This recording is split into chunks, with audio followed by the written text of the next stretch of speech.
또 주민 소환제의 경우 도입된 지 3년이 돼가고 있지만 유일하게 경기도 하남시와 제주도 이 두 군데에서 실제 소환하려고 하는 시도가 있었습니다.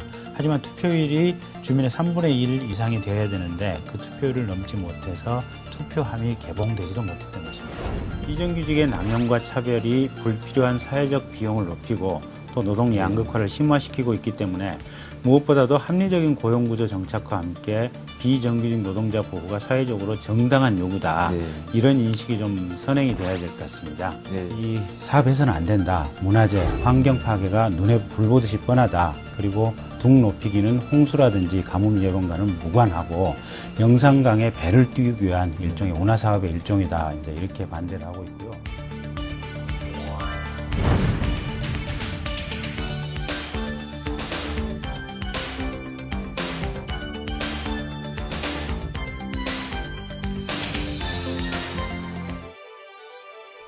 전라남도 장성에서 태어난 김경진은 어린 시절 천체망원경으로 하늘의 별을 헤아리며 자랐다. 1965년 7월 무더웠던 여름, 그 뜨거웠던 여름만큼이나 뜨거운 인생을 살아가기 위해 세상에 나온 것이다. 학교 기숙사에 들어가면서 공부하는 방법을 깨우친 그는 당시에 3시간 이상 잠을 잔 적이 없을 정도로 공부에 빠졌고 고등학교를 졸업한 그는 고려대학교 법학과에 입학한다. 낯선 도시 서울에서 김경진은 손바닥만한 하숙집과 학교 그리고 도서관을 오가며 새로운 미래를 건설하기 시작한다. 1989년 300명 중에 26등으로 사법시험에 합격한 김경진은 1995년부터 검사로 활동하기 시작한다.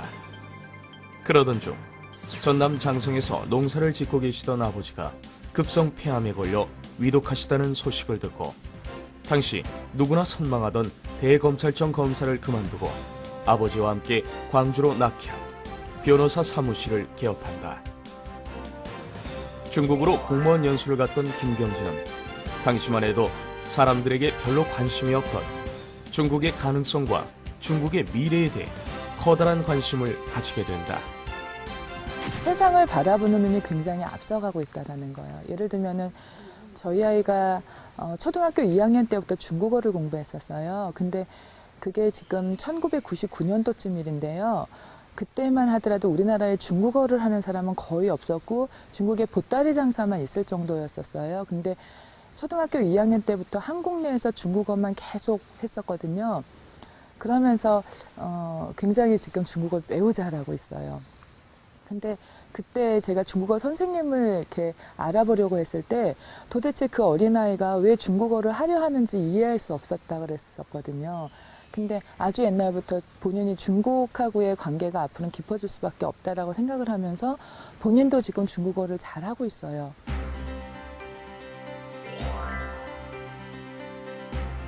평소에 따뜻한 사회를 꿈꾸던 김경진은 사회적 약자를 가까이서 도울 수 있는 변호사로 진로를 바꾼다.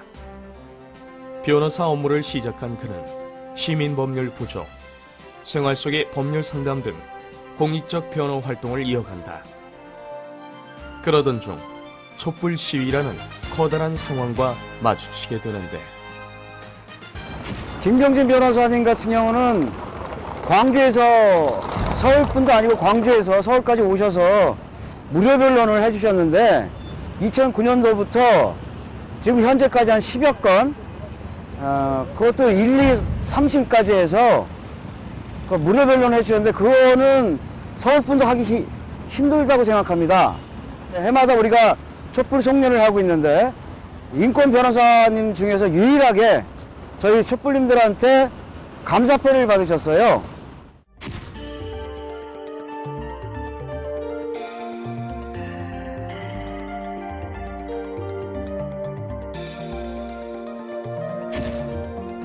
일하는 식당 종업원이라든지 이런 사람들이 그냥 단지 나와서 구경을 했다는 이유만으로도 연행이 돼서 벌금이 나온 사례들이 실질적으로 많습니다.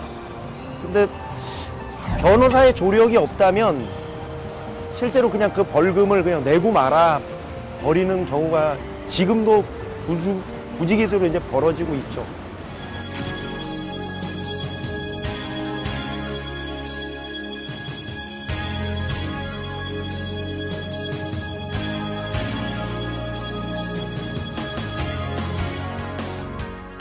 궁극적으로는 이게 표현의 자유 문제니까 인터넷에 글을 올리는 것이 가령 뭐 100% 정확하지는 않을 수가 있거든요. 경우에 따라서는 간혹가다 뭐 조금씩 일부 뭐 소소한 부분 틀린 부분도 있을 수가 있는데 이제 그런 걸 가지고 선거 자체에서 어떤 의혹이 제기되면 그 의혹이 아니라고 해명하면 되는 건데 그걸 수사까지 해서 사람을 어떤 수사 재판 절차에 집어넣는다.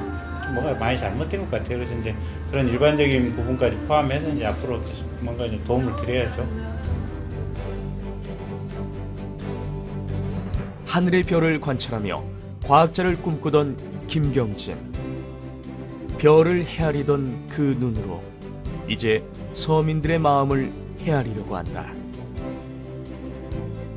이제까지 살아온 46년의 인생과 경험을 바탕으로 또 한 발자국을 내디디려 하는 것이다.